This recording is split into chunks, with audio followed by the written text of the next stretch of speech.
श्री राम श्री राम श्री राम श्री राम।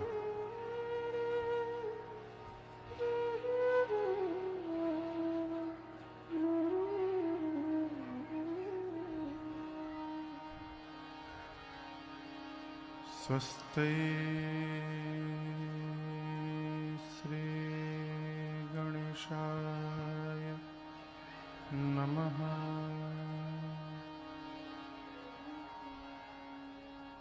श्री सरस्वत्यै नमः। श्री परमात्मने नमः।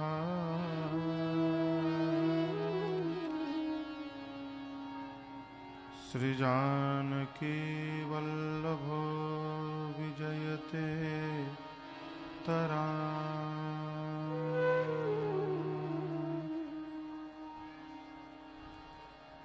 श्री राम कथा रस रसिक प्रभु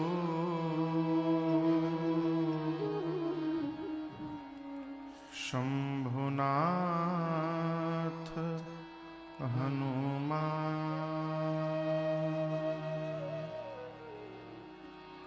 प्रेम सहित आसन धरऊं सुनहु कथा करूँगा।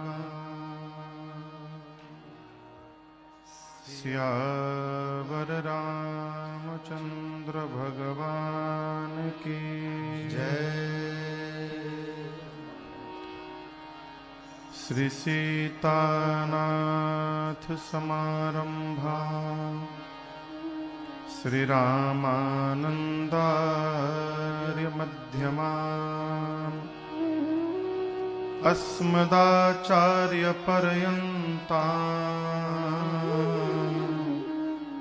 वन्दे श्री गुरु परम्पराम्। श्री सद्गुरुदेव भगवान की जय। लोकाभिरामं रणरङ्गधीरं राजीवनेत्रं रघुवंशनाथं कारुण्यरूपं करुणाकरं श्री रामचन्द्रं शरणं प्रपद्ये। श्री रामचन्द्रं शरणं प्रपद्ये। कर्पूरगौरं करुणावतारम् संसारसारं भुजगेन्द्रहारं सदा वसन्तं हृदयारविन्दे भवं भवानी सहितं नमामि।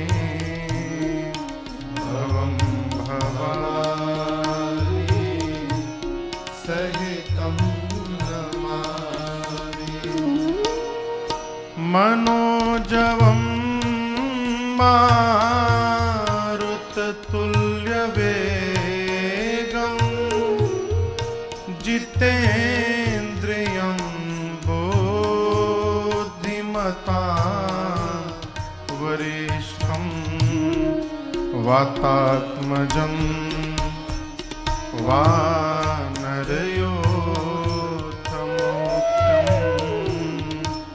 श्री रामदूतं शरणं प्रपद्ये। श्री रामदूतं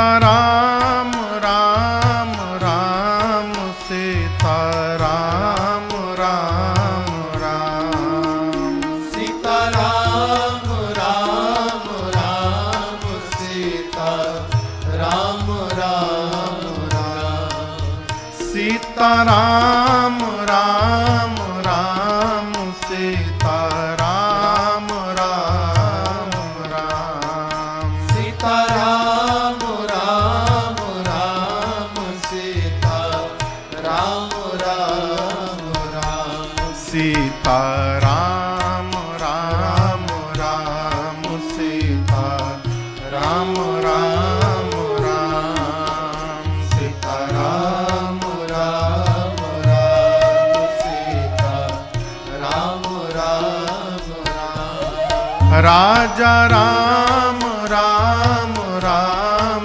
राजा राम राम राम राजा राम राम राम राजा राम राम राम राजा राम राम राम राजा राम राम राम राजा राम राम राम राजा राम राम राम सीताराम राम राम सीताराम राम राम सीताराम राम राम सीताराम राम राम सीताराम राम राम सीताराम राम राम सीताराम राम राम सीताराम राम राम सीताराम चरण रति मोरे सीताराम चरण रति मोरे अनुदिन बढ़ऊ अनुग्रह तोरे अनुदिन बढ़ऊ अनुग्रह तोरे जेहि विधि नाथ होई हित मोरा जेहि विधि नाथ होई हित मोरा करहु सो बेगी दास मैं तोरा करहु सुबेली दास मैं हो सीताराम राम राम सीताराम राम राम सीताराम राम राम सीताराम राम राम सीताराम राम राम सीताराम राम राम सीताराम राम राम सीताराम राम राम सीताराम राम राम सीताराम राम राम सीताराम राम राम सीताराम राम राम राजा राम राम राम राजा राम राम राम राजा राम राम राम राजा राम राम राम सीताराम राम राम सीताराम राम राम राजा राम राम राम राजा राम राम राम सीताराम राम राम सीताराम राम राम सीताराम राम राम सीताराम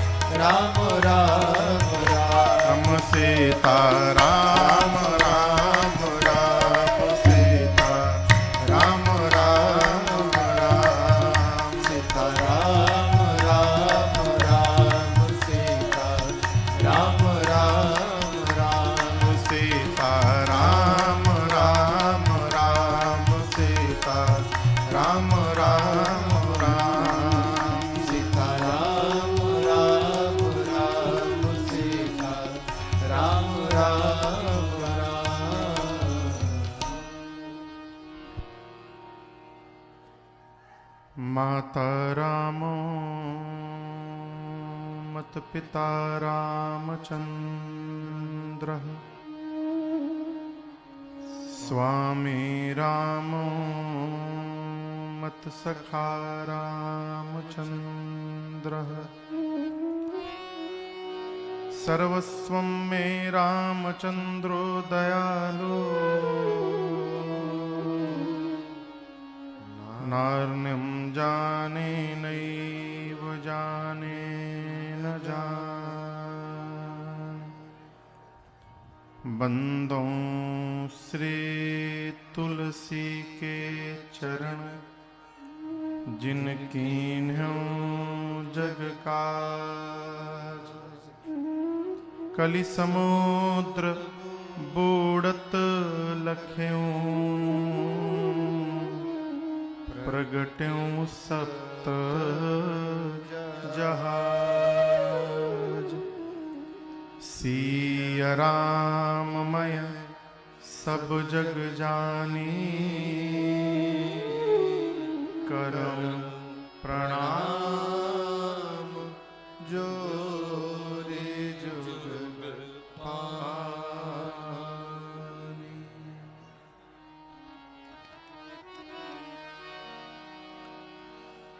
सियावर रामचंद्र भगवान की जय। जोर से कहिए श्री बाल कृष्ण भगवान की जय। उमापति महादेव की जय। पवन सुत हनुमान की जय। पूज्यपाद गोस्वामी श्री तुलसीदास जी महाराज की जय। श्री रामचरितमानस भगवान की जय।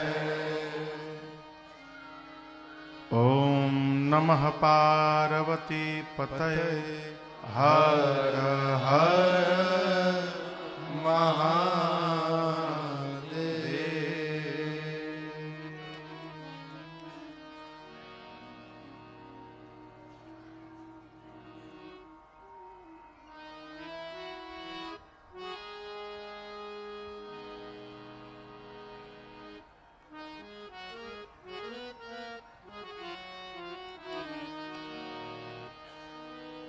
जब तेरा ब्याही घर आए, जब तेरा ब्याही घर आए,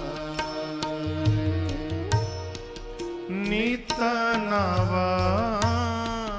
मंगल मोद बधाए,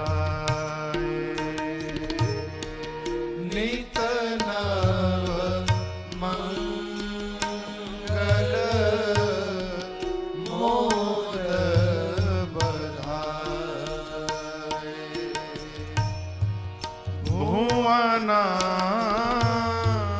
चारि दस भूधर भारी, भुवन चारि दस भूधर भारी, सुकृता मेघबर सहि सुख बारी, सुकृत मेघ पर सही सुख बारी, रिधि सिद्धि संपत्ति नदी सुहाई, रिधि सिद्धि संपत्ति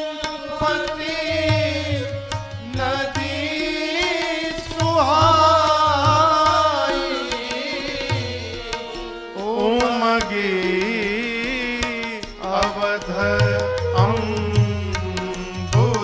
कहूँ आई उमगे अवध अम्बुधि कहूँ आई उमगे अवध अम्बुधि कहूँ आए उमगे अवध अम्बुधि कहूँ आई। अनंतानंत कोटि ब्रह्मांड नायक अकारण करुणा मरुणालय परात्पर ब्रह्म भगवान श्री राघवेंद्र सरकार के चरणों में बारंबार वंदन। भूत भावन भगवान विश्वनाथ मां अन्नपूर्णा एवं अनंत बलवंत श्री हनुमंत लाल जी महाराज के श्री चरणों में साष्टांग दंडवत। कलि पावना अवतार प्रातः स्मरणीय परम पूज्यपाद गोस्वामी श्री तुलसीदास जी महाराज के श्री चरणों में बारंबार वंदन। मां सरजू एवं राप्ती नदी के मध्य में स्थित आपका ये परम पुनीत ग्राम बगहा न हो बगहा, जिसके पावन धराधाम पर भगवान श्री सीताराम जी, भगवान शिव और मां दुर्गा के दिव्य स्वरूप की प्राण प्रतिष्ठा के पावन अवसर पर चल रही इस 9 दिवसीय श्री राम कथा महोत्सव के आज हम और आप षष्ठम सत्र में यहां पर सभी लोग विद्यमान हुए हैं, उपस्थित हुए हैं। इस पूरे आयोजन के केंद्र में परमादरणीय भैया श्रीमान राकेश सिंह जी, भैया श्रीमान कमलीक सिंह जी एवं समस्त ग्रामवासी एवं क्षेत्रवासी, जिनके पावन संकल्प के परिणाम से ये सौभाग्य हमारे और आपके जीवन में अवतरित हुआ। आज 19 फरवरी को भगवान श्री सीताराम जी, भगवान शंकर पूरे परिवार के साथ और मां दुर्गा अपने अपने गर्भगृह में आज प्रतिष्ठित हुए। उनके प्राण स्थापना भई, प्राण प्रतिष्ठा भई। इसके लिए आप सबको बहुत बहुत बधाई हो। अद्भुत स्वरूप बना है? गांव के मध्य में श्री हनुमान जी के प्राचीन मंदिर के जीर्णोद्धार के पश्चात आज उस मंदिर में श्री हनुमान लला का विराजमान हुए हैं, उनकी प्राण प्रतिष्ठा भई। आज षष्ठम सत्र में दैनिक यजमान के रूप में भैया श्रीमान राकेश सिंह जी, श्रीमती सुनीता सिंह जी, श्रीमान कमलेश सिंह जी, श्रीमती निर्मला सिंह जी, बाबू सर्वेश सिंह जी, श्रीमती क्षमा सिंह जी, डॉक्टर धनंजय सिंह जी, श्रीमती प्रतिभा सिंह जी, श्रीमान विनय कुमार उर्फ मंटू सिंह जी, श्रीमती गीता सिंह जी एवं रेणु सिंह जी, सबने मिलकर ठाकुर जी का पूजन किया। हमारे आपके मध्य में बड़हलगंज के पास मदरिया पीठ से वहां के श्री महंत पूज्य श्री श्रीश दास जी महाराज यहाँ पर उपस्थित हैं। कहाँ बैठे? जय हो, स्वागतम स्वागतम।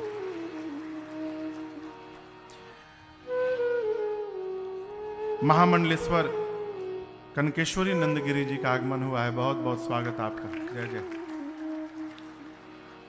इनके अलावा आसपास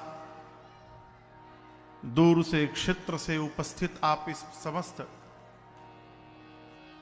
पंडाल में कथा के रसिक श्रोता बंधु माताएं बहनें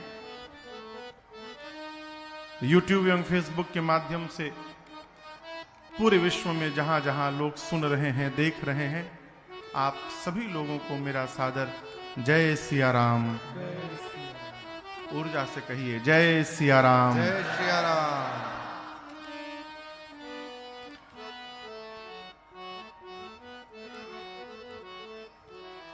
कल हम और आप श्री सीताराम विवाह महोत्सव की कथा गाएं और श्रवण किए। ऐसा राकेश भी हमको बता रहे थे महाराष्ट्री, जब ऐसा कहा जाता है कि विवाह के बाद भगवान जब मिथिला से वापस अयोध्या की ओर जा रहे थे तो तीसरी रात्रि यहीं निकट में विश्राम बारात ने किया था। ये वही स्थान है, तीसरी रात्रि।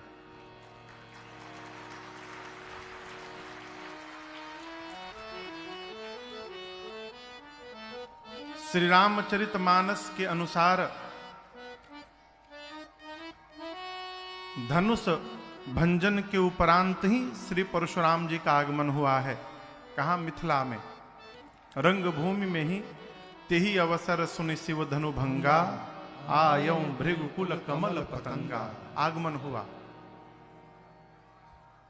परंतु महापुरुष कहते हैं, संभवतः मैंने पढ़ा तो है नहीं, श्रीमद् वाल्मीकि रामायण में ऐसा प्रसंग है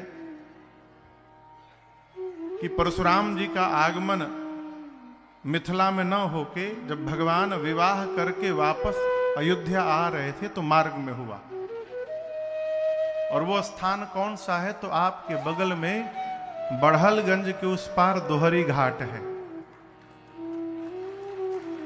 उसका नाम ही दोहरी घाट इसलिए पड़ा कि दो हरि वहां आपस में आमने सामने मिले थे। दो हरि कौन? एक राम जी और एक परशुराम जी। तो दो हरि का जिस घाट पर मिलन हुआ था उस स्थान का नाम पड़ा दोहरी घाट। और वो प्रमाण आज भी है। भगवान विवाह के बाद माताओं के साथ, मैया के साथ मिथिलापुरी से चलकर श्रीधाम अयोध्या पहुंचे हैं। और यहीं से अयोध्या कांड की कथा श्री रामचरितमानस में प्रारंभ होती है। श्री अयोध्या कांड श्री रामचरितमानस का द्वितीय सबसे बृहद कांड है। दूसरा सबसे बड़ा कांड पहला क्या है? बाल कांड। और बाल कांड के बाद श्री अयोध्या कांड। क्रम में भी द्वितीय स्थान है इस कांड का। मानसकार अयोध्या कांड को मानस का हृदय बताते हैं। अयोध्या कांड श्री रामचरितमानस का हृदय है।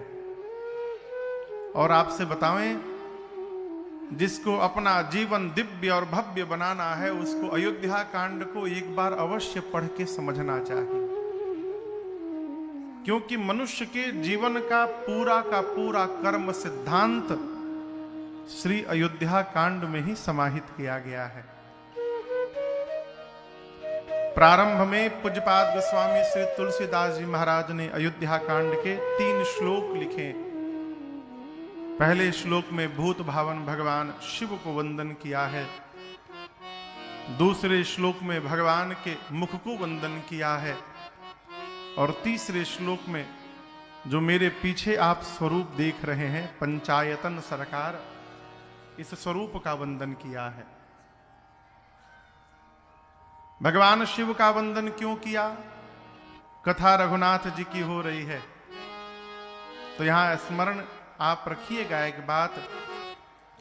जिस प्रकार के जीव का हम और आप चिंतन करते हैं उस प्रकार के जीव का भाव स्वभाव हमारे व्यवहार में दिखाई देने लगता है। भगवान शंकर के जीवन की सबसे बड़ी विशेषता यह है कि किसी भी स्थिति परिस्थिति में भगवान शिव, तुम पुनि राम राम दीन राती सादर जपहु अनंग आराते। भगवान शिव दिन रात राम राम राम राम जपते हैं। इस जप से क्या होगा महाराज? भगवत नाम स्मरण करते रहने से, भगवत नाम के आश्रय में रहने से जीवन में कठिनाइयां विपत्तियां आती तो हैं, लेकिन उनका प्रभाव हमारे मन पर और हमारे व्यवहार पर पड़ने वाला नहीं है। ये सबसे बड़ा लाभ होता है। आप ये ना समझिएगा कि वो सोफा पर बैठे तो उन लोग के पास समस्याएं नहीं हैं। ऊंचाई पर बैठे हुए व्यक्ति के पास और अधिक सावधानी की आवश्यकता होती है। भगवत नाम का चिंतन, भगवत नाम का स्मरण हमको विपत्ति से बचा के रखता है, झंझट में व्यवस्थित बना के रखता है। इसलिए पहले श्लोक में भगवान शंकर का स्मरण किया, दूसरे श्लोक में भगवान श्री राम के मुख को वंदन किया है। प्रसन्नताम या नगताभिषेकतः तथा न ममले वनवास दुःखतः मुखाम्बुजश्री रघुनंदनस्य मे सदास्तु सा मंजुल मंगल प्रदा। भगवान का वो मुख जो रात्रि में सुने राम जी की प्रातः काल युवराज बनना है तो भगवान प्रसन्न नहीं भय। प्रातः काल सुने युवराज नहीं वन में जाना है, दुखी नहीं भय है। परिस्थिति के स्वीकार अस्वीकार पर हमारा सुख और दुख निर्भर करता है। यदि मन ने परिस्थिति को स्वीकार कर लिया है तो हम सुखी बने रहते हैं, और मन ने स्वीकार नहीं किया है तो हम दुखी हो जाते हैं। राम जी का मुख सर्वकाल एक रस में है। गोस्वामी जी कहते हैं भगवान का वो मुख भक्तों का सर्वकाल मंगल करने वाला है, इसलिए उस मुख को गोस्वामी जी ने दूसरे श्लोक में वंदन किया। तीसरा श्लोक अयोध्या कांड का मेरे पीछे दर्शन करिए। नीलाम्बुजश्यामलकोमलांगं सीता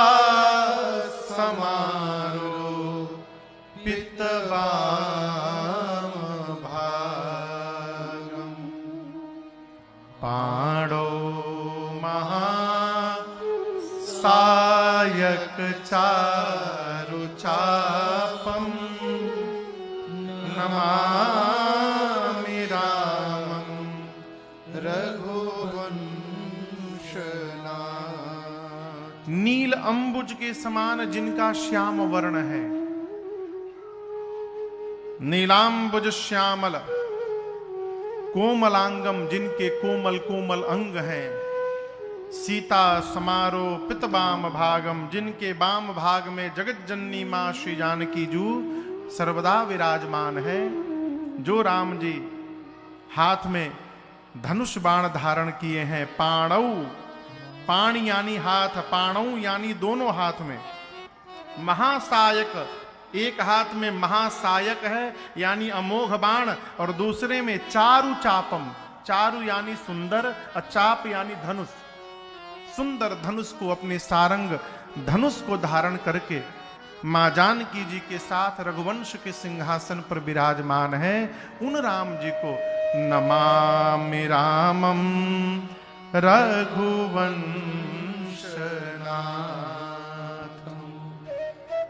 ये अयोध्या कांड के 3 श्लोक हैं। 3 श्लोकों के बाद पूज्यपाद गोस्वामी तुलसीदास जी ने अपने मन के दर्पण को निर्मल किया है, मन को निर्मल किया है। क्यों? बिना मन निर्मल हुए भगवत चिंतन होने वाला नहीं है। इसीलिए कहते हैं श्री गुरु चरण सरोज रज निज मन मुकुर सुधार, बरनौ रघुबर बिमल जस जोदायक फल चार। ये दोहा श्री हनुमान चालीसा जी का नहीं है, यहां से उठा के वहां रखा गया है। ये दोहा अयोध्या कांड का प्रथम दोहा है। इस कांड की कथा प्रारंभ करने से पूर्व पूज्यपाद गोस्वामी श्री तुलसीदास जी महाराज गुरु जी के चरण कमल में लगे हुए रजकणों से अपने मन रूपी दर्पण को निर्मल करना चाहते हैं। क्यों? इस कांड में भगवान से अधिक कथा भगवान के भक्त की गानी है। और वो भक्त कौन है? श्री भरतलाल जी, भरत भैया की कथा है। इसलिए भरत जी की कथा कौन सी कथा? देखिए, भगवान की कथा को गाना तो सरल है, भक्त की कथा को गाना सरल नहीं है। और उस पर से भरत जी जैसे भगत। मानस में प्रमाण है, श्री जनक जी महाराज मां सुनैना जी से कहते हैं, देवी, चित्रकूट में ये प्रसंग है जब पूरा अवध का और मिथिला का समाज चित्रकूट में राम जी के पास पहुंचा है, तो एक रात्रि सीता मैया की मां सुनैना जी राम जी की मां कौशल्या जी से मिलने गई। तो कौशल्या जी ने रात्रि में सुनैना जी से कहा, बहन, मेरे बच्चों के पिताजी तो अब नहीं रहे, अब श्री जनक जी ही उनके पिता हैं। तो आप श्री जनक जी से कहिए ना कि महाराज ऐसा कुछ करें कि राम लक्ष्मण को छोड़ करके भरत को अपने साथ में रख लें, क्योंकि मुझे लक्ष्मण की चिंता नहीं है, राम की चिंता नहीं है। ये कौन कह रहा है? राम की मां कह रही है। मुझे राम की चिंता नहीं है, मुझे अपने पुत्र भरत की चिंता है। यदि राम के साथ भरत नहीं रहेंगे तो अपने प्राण का त्याग कर देंगे। रात्रि में मां सुनैना ने श्री जनक जी महाराज से ये बात कही। श्री जनक जी ने कहा, सुनैना जी, मैं जनक हूं, विदेहराज जनक। मेरे मन की गति, मेरे चिंतन की गति ब्रह्म तक है। मैं नीति में निपुण हूं, मैं धर्म पर कुछ भी वक्तव्य दे सकता हूं, मैं धर्म को जानता हूं, नीति को जानता हूं, ब्रह्म के बारे में बोल सकता हूं।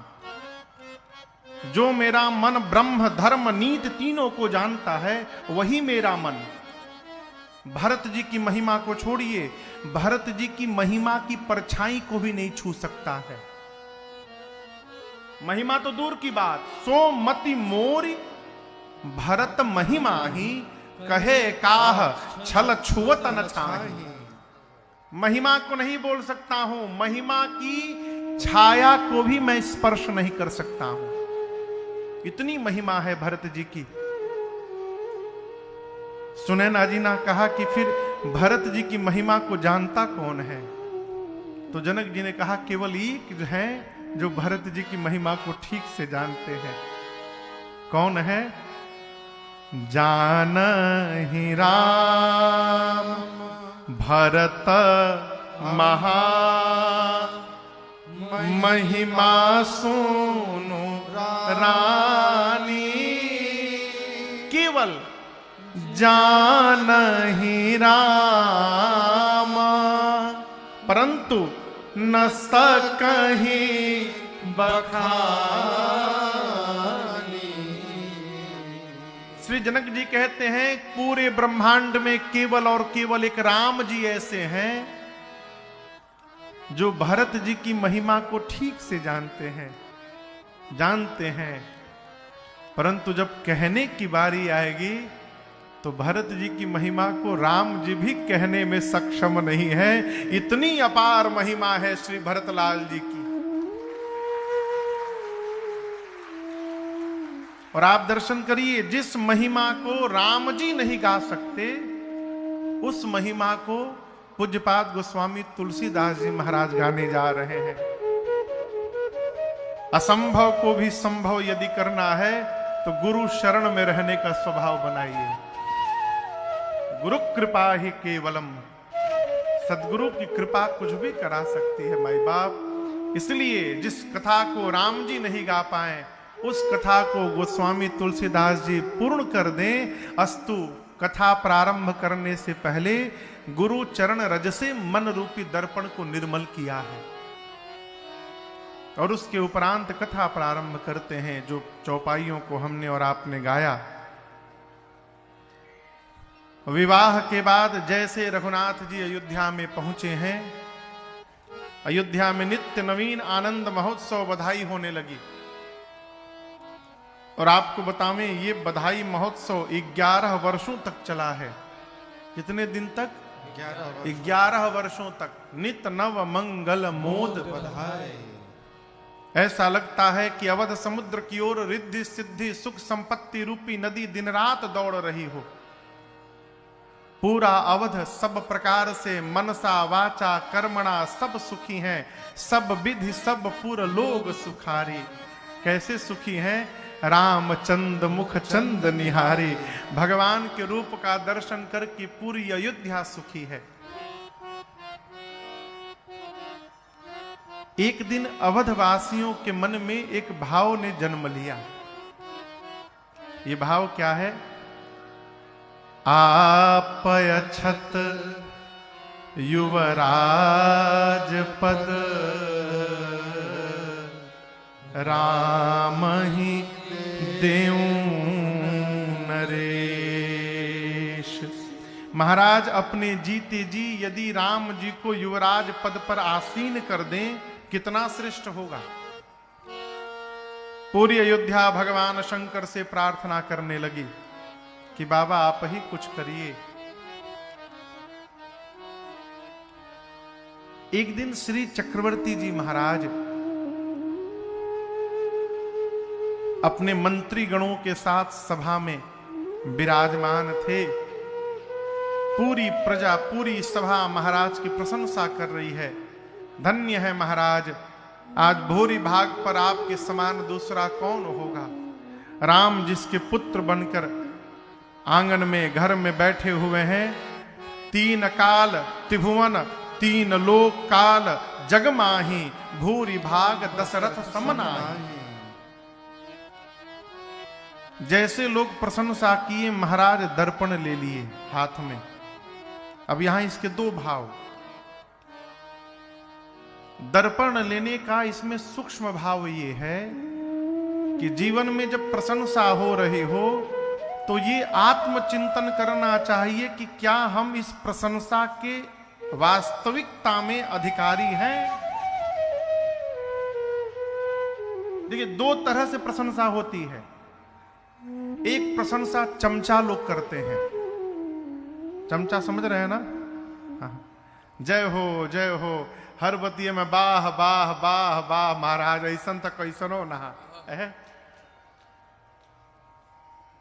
इस प्रकार की प्रशंसा से यदि आप प्रसन्न हो रहे हैं तो याद रखिएगा पतन बहुत निकट है आपके।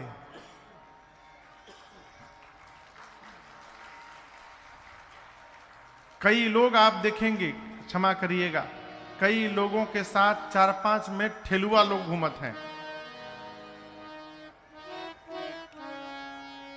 अब देखिएगा समाज में कई ऐसे लोग हैं, वो कहीं जाते हैं तो उनके साथ 4-5 ठेलुआ लोग घूमत हैं। उनके काम का है हर बतिया में बाह बाह, एकदम सही बोले आप, झूठी प्रशंसा। उनका काम है का गाड़ी में पीछे बैठो, जहां जा रहे हैं साहब उनके साथ भोजन करो, भोजन भट्ट, भोजन उड़ाओ, खूब चकाचक रहो, जय जयकार किए रहो, चकाचक चल रहा है।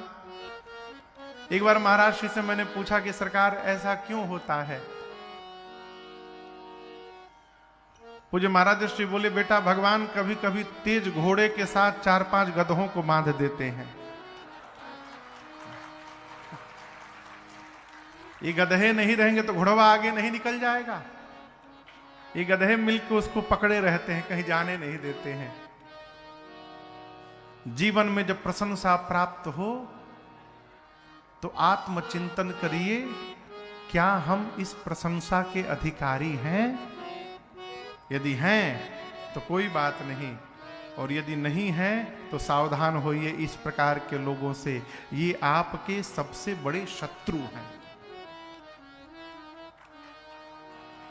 महाराज की प्रशंसा भई तो महाराज ने दर्पण ले लिया, अर्थात अपने जीवन रूपी दर्पण को हाथ में ले लिया, अपने जीवन का अवलोकन करने लगे। ये जो कह रहे हैं वो सत्य है कि नहीं है? ये स्वभाव है, और ये स्वभाव कैसे होगा? सत्संग से। बिना सत्संग के स्वभाव उत्पन्न होने वाला नहीं है? कथा कहती है कि महाराज ने दर्पण लिया, मुकुट बदन बिलो कि मुकुट सम कीन्हा, मुकुट जो टेढ़ा हो गया था उसको सीधा किया। ये टेढ़ा मुकुट संकेत दे रहा है महाराज को कि महाराज अब हम आपके सिर पर व्यवस्थित रूप से नहीं रह पा रहे हैं, इसलिए हमको उचित सिर प्रदान करिए। ये संकेत है। महाराज ने जैसे मुकुट को सीधा किया तब तक कान के पास के केश पर दृष्टि गई। श्रवण समीप भये सित केसा, पहले कान के पास के बाल श्वेत होते थे, और वो भी चौथेपन में जाने के बाद होते थे। अब तो ऐसे भोजन, खाद्य, यूरिया न जाने क्या क्या मिल रहा है कि छोटे छोटे बच्चों के भी बाल सफेद हो जा रहे हैं।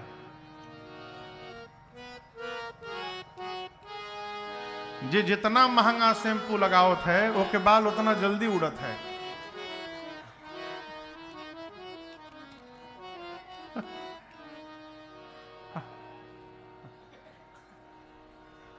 पहले के लगाए होंगे।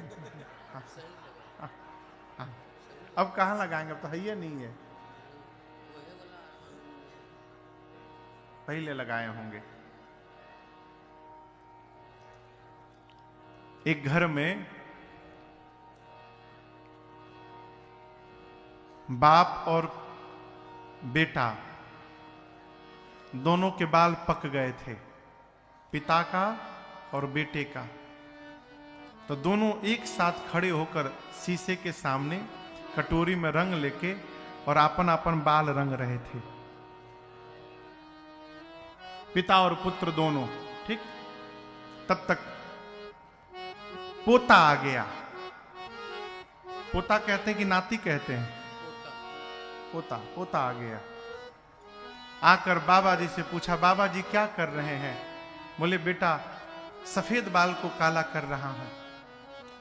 पिता से पूछा, पिताजी आप क्या कर रहे हैं? बाबू हम भी जो बाबा जी कर रहे हैं वही कर रहा हूं, सफेद बाल को काला कर रहा हूं। ओहो, वो गया 5 मिनट में कटोरी में चूना लेके आया। कौन? पोता।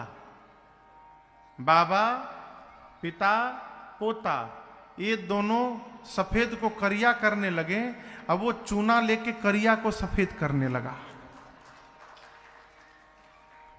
तो ये दोनों पूछे, ये तुम क्या कर रहे हो? बोला कि जब आप दोनों सफेद को करिया करने में लगे हैं तो हम सोचे हम ही काले को सफेद कर लें, घर में कोई तो बूढ़ा दिखाई देना चाहिए। जब आप दोनों अपने को बूढ़ा मानने को तैयार नहीं हो रहे हैं, हम ही मान लेते हैं।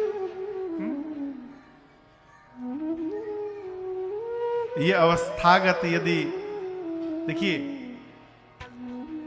युवा अवस्था में बाल श्वेत हो तो रंगा जाए, कोई बात नहीं है। खान पान है, विकार बहुत सारे बढ़ गए हैं, हो सकता है। परंतु यदि बुढ़ापे में, वृद्धावस्था में बाल सफेद हो गया है तो उसको थोड़ा सफेद बना के रखने दिया जाए। क्यों? पता चले अपनों आपके कि हम बुढ़ाई गए हैं। अब श्री चक्रवर्ती जी की दृष्टि जैसे पहुंची कान के पास के केश पर, महाराज को ऐसा प्रतीत हुआ मानो केश उनको उपदेश कर रहे हो, महाराज रंग बदलिए। अब हम लोगों ने रंग बदलना प्रारंभ कर दिया है।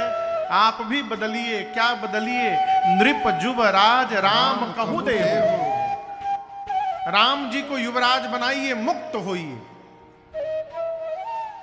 और राकेश भैया, संतान यदि योग्य हो जाए तो श्रेष्ठ पिता वही है जो संतान को अपना कार्यभार सौंप करके और मुक्त हो जाए।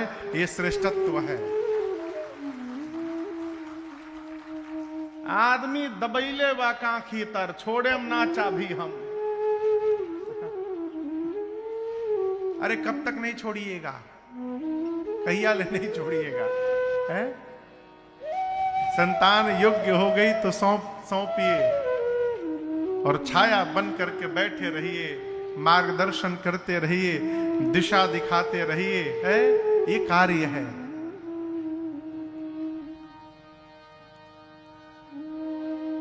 जिस घर के दरवाजे पर वृद्ध बैठा हो और जिस घर के आंगन में बालक खेल रहा हो, वो घर साक्षात वैकुंठ के समान होता है। दरवाजे पर पहले घर में द्वार होता था, द्वार, आजकल तो द्वारे गायब है। ये का है महाराज, द्वार होता था, द्वार से दलान में जाने के लिए चौखट होता था, दलान के बाद फिर एक गेट होता था जहां अंदर में आंगन होता था। आंगन के बीच में श्री हनुमान जी का झंडा लगा रहता था, है? आंगने खत्म हो गया था, दलान के पूछत है, आंगने समाप्त हो गया, दुआरे समाप्त हो गया। बाबा कहाँ है? बाबा दुआरा पे मिली है, दुआरे नहीं तो बाबा कहाँ मिली है? इसीलिए दर्शन करिए, दुआरा समाप्त हुआ तो बाबा भी समाप्त हो गए। हम लोग बहुत सौभाग्यशाली हैं, क्षमा करिएगा एक बात निवेदन करूं, हम लोग बहुत सौभाग्यशाली हैं कि हम लोगों के क्षेत्र में वृद्धाश्रम का निर्माण नहीं हुआ है।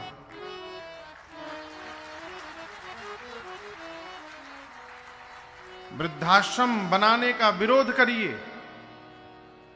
आप वृद्धाश्रम बना करके समाज को ये ऑप्शन दे रहे हैं कि तुम अपने बूढ़े माता पिता को ला करके यहां पर रख के चले जाओ।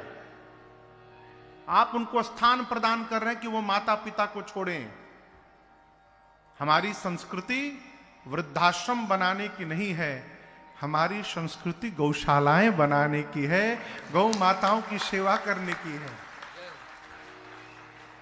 घर में द्वार रहता था तो घर के बाबा जी रहते थे, हैं? हमारे बाबा जी तो हमारे जन्म के पहले नहीं रहे। हमारे काका जी बाबा 2008 तक, 7 तक, नवंबर तक साथ रहा उनका। तो जब अवस्था हो गई उनकी बहुत, तो उनकी कोई संतानें नहीं थी। हम ही लोग सौभाग्य मनाए अपना, साथ में छत्र छाया आशीर्वाद मिला उनका। तो अंतिम समय में लगभग 7-8 वर्ष बाबा कलकत्ता साथ में रहे। कलकत्ता में तो ऊपर रहते थे, ऊपर वाले हॉल में रहते थे वो। तो वो दिन भर रस्सी पूरते थे। गौ मैया के लिए प्लास्टिक के बोरे में दाना आता था ना, दाना चारा, समझ रहे हैं ना, खली ओली आता था। जब वो बोरा खाली हो जाता था तो उसको साफ करके सुखा के उसका एक एक तार निकाल करके और गू के मोटी मोटी रस्सी बनाते थे, पगहा बनाते थे। दिनों भर कुछ करते रहते थे। रात में कहते थे बाबू थोड़ा हमके हल्दी दे दो, आदि दे दो, रतिया भर चुहलाएम हम। कहते थे हमको दिखाए, हम छोटे थे तो कहते थे हमके लौकत नहीं खे बाबू। तो हम विनोद में वो बच्चों वाला चश्मा नहीं होता था, लाल हरा पीला रंग का, ला कर देते थे खरीद के। बाबा ये देखा चश्मा लिया बनी, तो चश्मा पहन के कहते थे हाँ बाबू अब साफ लौकता हमरा। ये आनंद है जीवन में।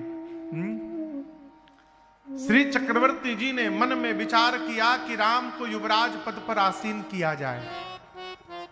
तुरंत दौड़ कर गए गुरुदेव भगवान के पास, श्री चरणों में निवेदन किए, गुरुदेव मेरे राम सब प्रकार से लायक हो गए हैं। मैं आपकी शरण में आया हूं गुरुदेव, ऐसा कोई मुहूर्त आप मुझे बताइए जिस मुहूर्त पर मैं राम का अभिषेक कर सकूं। महाराज के मन के भाव को सुनकर गुरुदेव भगवान आनंद में आए और बोले, राजन एक बात मैं आपसे बोलना चाहता हूं। ऐसा नहीं है कि मुहूर्त पर ही राम का अभिषेक होगा। मुहूर्त से राम का अभिषेक नहीं होगा। जिस समय आप अभिषेक कर देंगे वही समय श्रेष्ठ मुहूर्त में परिवर्तित हो जाएगा, क्योंकि राम से ही मुहूर्त है। इसलिए मैं कहता हूं तुरंत करिए, बेगी विलंब न करिए नृप, साजिय सबुई समाज, सुदिन सुमंगल तबहि जब राम हो ही युवराज। जिस क्षण जिस समय राम जी युवराज पद पर आसीन होंगे महाराज, वही समय सबसे श्रेष्ठ मुहूर्त में परिवर्तित हो जाएगा।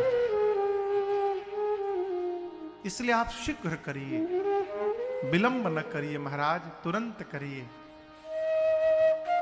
गुरुदेव भगवान को प्रणाम करके महाराज चले। निर्णय किए कि गुरुदेव तो ठीक ही कह रहे हैं, लेकिन मैं आज नहीं करूंगा, मैं कल करूंगा। और आपसे निवेदन करूं, इसी कल ने महाराज को बेकल बना दिया। ये कल तो आया परंतु उनके जीवन में नहीं आ पाया। क्या हुआ आप सब जानते हैं। रात्रि में गुरुदेव भगवान ने जाकर राम जी को संकेत किया है कि राम, आपके पूज्य पिताजी कल प्रातः काल आपको युवराज बनाना चाहते हैं, इसलिए आप इन नियमों का पालन करेंगे, ब्रह्मचर्य का पालन करेंगे, पय आहार करेंगे, भूमि पर शयन करेंगे। यदि आज की रात्रि ब्रह्मा जी ठीक से निकाल दिए तो कल सवेरे आप युवराज बनेंगे। यहां दर्शन करिए, गुरु जी ने एक लकड़ी लगा दी। क्या कहा, यदि आज की रात्रि ठीक से निकल गई तब युवराज बनेंगे। इसका अर्थ है आज की रात्रि निकलने वाली ठीक से नहीं है। जौ विधि कुशल निबाहे काजू, यदि ब्रह्मा जी सब कुछ ठीक से निकाल दिए तब आप युवराज बनेंगे। गुरु जी ने इशारे में कह दिया कि युवराज नहीं, अब आप अपनी यात्रा की तैयारी में लगिए। राम जी ने देवताओं को प्रेरित किया है। देवताओं ने मां सरस्वती को प्रेरित किया है और सरस्वती जी ने आकर मंथरा की मति को पलट दिया है। यहां दर्शन करिए, जो कुछ भी हुआ किसकी इच्छा से हुआ, राम जी की इच्छा से। राम जी ने देवताओं से कहा बुलाकर रात्रि में कि इसी प्रकार आराम से बैठे रहो, कल प्रातः काल युवराज यदि बन गया तो हो गया तुम्हारा काम। इसलिए कुछ करो कि मैं प्रातः काल निकलूं यहां से बाहर। देवताओं ने सरस्वती मैया को बोला। सरस्वती मां सुनते बिगड़ गई, बोली तो आप लोग इतने ऊंचे स्थान पर बैठे हैं, ऊंच निवास और नीच करतूती, देख ही न जाई पराई विभूति, दूसरे का ऐश्वर्य बर्दाश्त नहीं कर पा रहे हैं। देवताओं ने कहा मां हम नहीं कह रहे हैं, ये रघुनाथ जी की इच्छा है। राम जी की इच्छा जानकर मेरी मां सरस्वती जी आई, पूरी अयोध्या में घूमी, ऐसा कोई नहीं मिला जिसकी मति पलटी जा सके। जब वापस जा रही थी तब तक एक के ऊपर दृष्टि पहुंची, और वो कौन थी, नाम मंथरा मंदमती, चेरी कई के, अजस पिटारे ताहि करे, गए गिरामती थे। मां विघ्नेश्वरी आई, सरस्वती की मति को, मंथरा की मति को पलट के मां सरस्वती गई। और ये मंथरा ने जाकर मेरी मां कैकेयी को इतना भरा है, इतना पढ़ाया है। लेकिन हम आप एक से बात कहे आपसे, मेरी मां कैकई पहले से पढ़ी हुई है।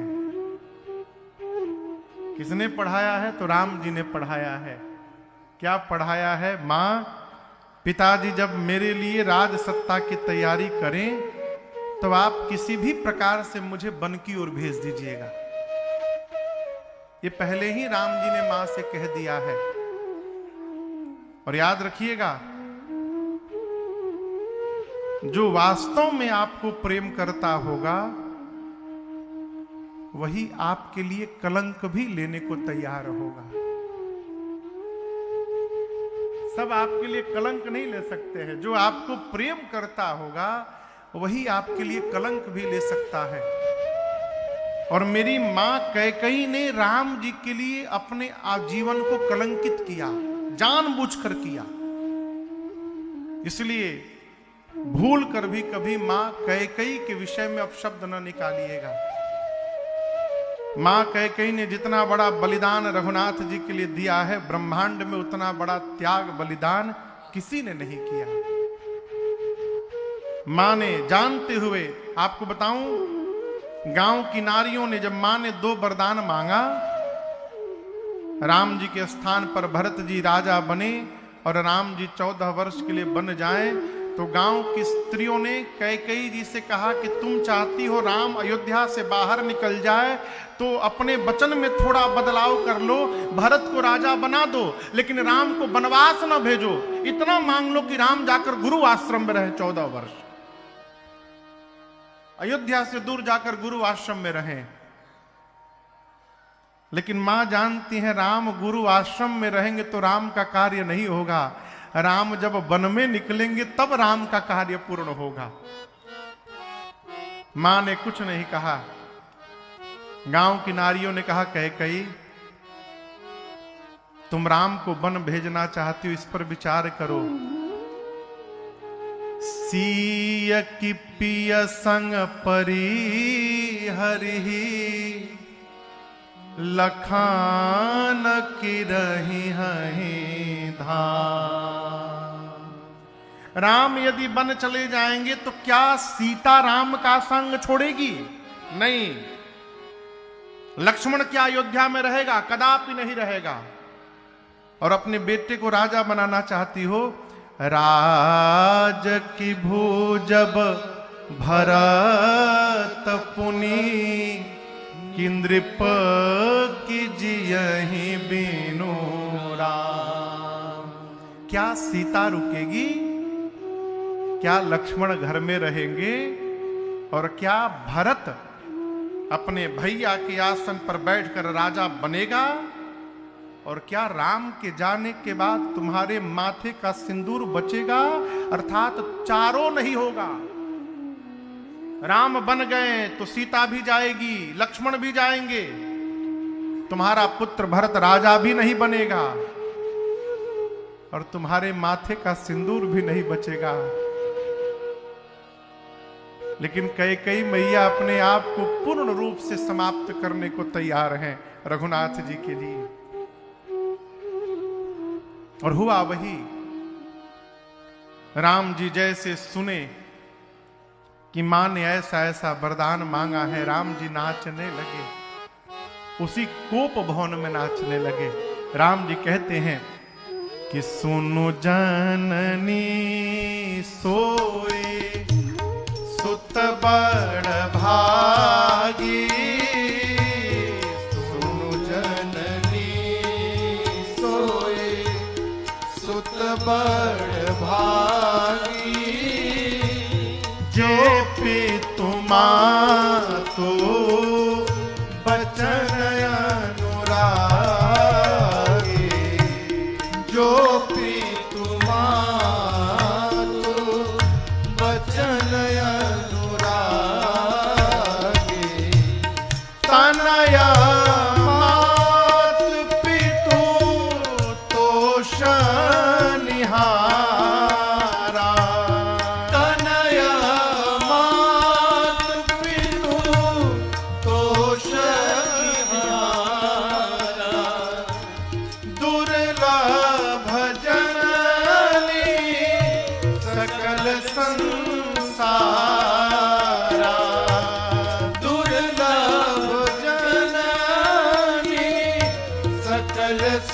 संसार भरत प्राण प्रिय पावहि राजू भरत प्राण प्रिय पावहि राजू विधि सब विधि मोहि सन्मुख आजू विधि सब विधि मोहि सन्मुख आजू विधि सब विधि मोहि सन्मुख आजू।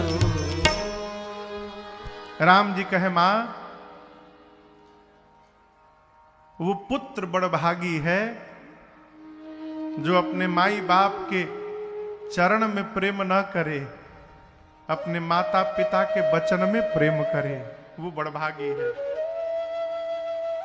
चरण में प्रेम करना बड़ा सरल है। सवेरे उठो पांव छू लो, रात को सोने से पहले पांव छू लो, अब बात एको न मानो। कई लोग ऐसे होते हैं ना, दुनिया भर पांव छूते हैं, बतिया कौनों नहीं मानते हैं। परंतु वचन में प्रेम करने का अर्थ है कि आज्ञा का अक्षरशः पालन करना पड़ेगा। राम जी कहते हैं मां वो पुत्र बड़भागी है जो अपने माता पिता के वचन में प्रेम करे, और जो संतान अपने व्यवहार से माता पिता को संतुष्ट कर दे, वो पुत्र इस धरती पर सौभाग्यशाली है। मां पिताजी के वचनों को पूर्ण करने का सौभाग्य राम को प्राप्त हुआ है। अब इससे अधिक और कृपा क्या होगी मेरे पर। और मां आज ब्रह्मा जी सब प्रकार मेरे अनुकूल हो गए हैं। मेरा छोटा भाई भी अब बड़ा बन जाएगा। मैं तो पहले से बड़ा हूं, अब छोटा भाई भरत प्राण प्रिय पावहि राजू, मेरा भाई भरत राजा बन जाएगा। मां ब्रह्मा जी सब प्रकार अनुकूल हो गए। इतनी सी बात के लिए इतना कष्ट पिताजी को, कहीं मेरे से कोई अपराध तो नहीं हो गया है। मां दर्शन करिए, कैकेयी मैया कह रही हैं, जो कैकेयी मैया को हम लोग कितना नहीं सुनाते, वो कैकेयी मैया की भाषा सुनिए। राम जी बोले मां इतनी सी बात को लेकर इतना दुख नहीं होगा पिताजी को, अवश्य मेरे से कोई अपराध हुआ है लग रहा है। मां कहती है राम तुम अपराध जोग नहीं आता। हे राम आपके भीतर अपराध करने की पात्रता ही नहीं है, आप ये अपराध नहीं कर सकते। आप विश्व को सुख देने वाले हैं, आप माता पिता भाई को सुख देने वाले हैं। हम तो कहते हैं राम आप वही करिए जिससे आपके पिता की कीर्ति में कलंक न लगे। राम जी पिताजी को दंडवत किए, समझाएं। मां कौशल्या के पास गए, मां सुनी, मां व्याकुल हो गई। मां ने कहा यदि केवल पिताजी ने कहा है तो मैं कहती हूं नहीं जाना वन, लेकिन यदि कैकेयी मैया ने भी वन जाने के लिए कहा है राम तो अवश्य चले जाना। मां की बात मान करके वन में जाओगे तो वन 100 अयोध्या से अधिक सुख देने वाला बन जाएगा तुम्हारे लिए, अवश्य चले जाना। सीता मैया सुनी, साथ में चलने को तैयार हुई। लक्ष्मण जी सुने, वो भी चलने को तैयार हुए। प्रातः काल प्रभु सजीवन साज समाज सब बनिता बंधु समेत, बंदी विप्र गुर चरण प्रभु चल करि सब ही अचेत। प्रातः काल बलकल वस्त्र धारण करके मैया भैया के साथ विशेष उदासीन व्रत का संकल्प लेते हुए मन में प्रभु माताओं को एवं पिताश्री को प्रणाम करके अयोध्या से आगे बढ़े। पूरी प्रजा भगवान के साथ चली। राम जी गुरुदेव भगवान के आश्रम में आए, दंडवत किए हैं। ब्राह्मण देवताओं को बुलाकर वर्षासन दिए, याचकों को दान देकर जाचक दान मान संतोषे, मीत पुनीत प्रेम परिपोषे। याचकों को दान देकर संतुष्ट किया है। गौरी गणपति भगवान का स्मरण करके राम जी वन की ओर अग्रसर हुए। पूरी प्रजा राम जी के साथ चल पड़ी। दशरथ जी की जब मूर्छा गई है और सुने कि राम चले गए हैं, लगे पछतावा करने।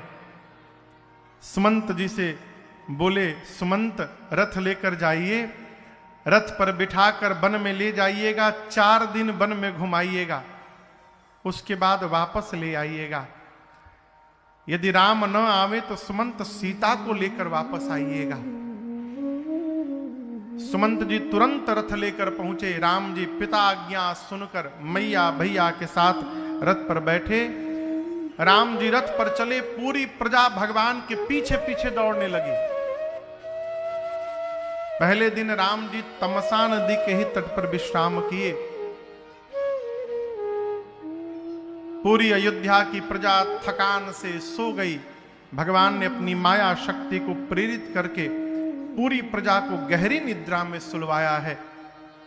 और सुमंत जी से कहा, तात मध्य रात्रि का समय है, इसी समय रथ के पहिए के चिन्ह को मिटाइए और यहां से आगे बढ़ा जाए। खोज मारी रथ हा कौ ताता। अयोध्या की प्रजा को सोता हुआ छोड़कर भगवान मध्य रात्रि में आगे बढ़े और दूसरे दिन के तीसरे पहर चलते चलते सीता सचिव सहित 2 भाई, सीता सचिव सहित 2 भाई, श्रृंगवेरपुर पहुँचे जाए। श्रृंगवेरपुर पहुँचे जाए, उतरे राम देवसरि देखी, उतरे राम देवसरि देखी, कीन्ह दंडवत हरस अभिषेकी, कीन्ह दंडवत हरस अभिषेकी, लखन सचिव सिया किए प्रणाम,